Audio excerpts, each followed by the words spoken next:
महामारी कोरोना काल के दौरान रोजगार के साथ साथ शिक्षा व्यवस्था पर भी बुरा प्रभाव पड़ा। एक तरफ जहां अभिभावक निजी स्कूलों में पढ़ने वाले अपने बच्चों की फीस नहीं भर पाए, उस दूसरी तरफ दिल्ली सरकार की फीस माफ़ी योजना की अंतिम तिथि निकलने की वजह से वो लोग उसका भी फ़ायदा नहीं उठा सके। जिसी को ध्यान में रखते हुए दिल्ली अल्पसंख्यक आयोग के चेयरमैन साकिर खान ने एक चिट्ठी सरकार और अल्पसंख्यक मामलों के मंत्रालय के मंत्री कैलाश गहलोत को लिखी, जिसका दिल्ली सरकार ने अभिभावकों की मांग पर आई कमीशन की इस चिट्ठी को बेहद गंभीरता से लिया और इस फीस माफ़ी योजना को 2 महीने आगे बढ़ा दिया। आप खुद ही सुनिए क्या बोले चेयरमैन। देखिए, लॉकडाउन की वजह से लोगों के कारोबार बहुत ही ज़्यादा प्रभावित हुए हैं और दिल्ली जैसे राज्य के अंदर कोरोना महामारी का पैर फंसाने एक बहुत बड़े स्तर पे बीमारी पहुंची। उस दौरान में बच्चे कहीं पे स्कूल पढ़ने नहीं जा पा रहे हैं, कॉलेजेस नहीं जा पा रहे हैं, तो एक बड़ा ये हमारा दिल्ली सरकार का एक अहम फैसला रहता है दिल्ली सरकार का कि जो बच्चे प्राइवेट स्कूल में पढ़ते हैं और 3 लाख रुपए तक की उनकी सालाना इनकम है, सालाना आय है, वह बच्चे फीस वापसी का फॉर्म जमा कराकर जितनी वो प्राइवेट स्कूल में जहाँ पे सरकारी मान्यता प्राप्त स्कूल के अंदर बच्चे पढ़ते हैं उन माइनॉरिटीज़ के बच्चों के लिए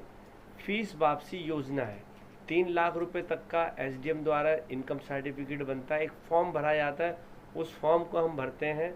तो बच्चे की 48,000 रुपये तक फीस वापसी साल के अंत में हो जाती है। ऐसी विकट स्थिति के अंदर जो फीस वापसी की योजना है वो अधर में लटक गई। कोई लॉकडाउन की वजह से बच्चों ने फॉर्म नहीं भर पाए, लॉकडाउन की वजह से आना जाना नहीं हुआ, कैफ़े बंद रहे, हर तरीके की अव्यवस्था रही है, जिस कारण हमने फीस वापसी की योजना को पहले मार्च थी, मार्च के बाद में चिट्ठी हमने माननीय मंत्री जो माइनॉरिटी कमीशन के कामकाज को देखते हैं कैलाश गहलोत जी, हमने उनसे एक चिट्ठी लिखी कमीशन से, उन्होंने 1 महीना बढ़ाया मई,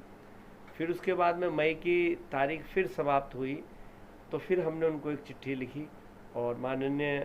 मंत्री जी से कैलाश गहलोत जी से एक मीटिंग की। उन्होंने कहा कि आप हमें लिख के दें, हम इस फीस वापसी योजना को आगे बढ़ाएंगे।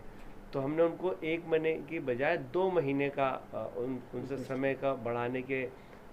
गुजारिश की, तो उन्होंने जो है उसको माना और 2 महीने फीस वापसी योजना को उन्होंने बढ़ाया, जो कि जो मई 31 मई को ख़त्म हो रही थी, जून का महीना पूरा और जुलाई का महीना पूरा है, तो बच्चों को पूरा समय मिल रहा है, उनके माता पिताओं को समय मिल रहा है कि जो बच्चे पढ़ते हैं प्राइवेट स्कूलों में फ़ीस वापसी योजना का लाभ उठाएं और 48,000 रुपये तक वापस फीस आप ले सकते हैं। मेरा अनुरोध है आपके माध्यम से कि जो इस योजनाओं के बारे में नहीं जानते और जो जानते हैं उनसे भी अनुरोध है कि वह अपने आसपास के लोगों को बताएं कि जिनके बच्चे प्राइवेट स्कूल में पढ़ते हैं वो फीस वापसी योजना का लाभ उठाएं। अगर किसी प्रकार की उनको दिक्कत है तो माइनॉरिटी कमीशन के दफ्तर में आए, हमारे पास हेल्प डेस्क है, 4 व्यक्ति हमारे कंप्यूटर पर बैठते हैं, ऑनलाइन फॉर्म भरते हैं और उनको पूरी तरीके से मदद की जाएगी। और जिन व्यक्तियों को लगता है कि उनके इनकम सर्टिफिकेट बनाने में भी कोई दिक्कत आ रही है तो वह भी हमसे संपर्क कर सकते हैं, हम उनको तरीका बताएंगे कि किस तरीके से इनकम सर्टिफिकेट ऑनलाइन भरा जाता है, हम उनकी यहाँ से भी मदद करेंगे।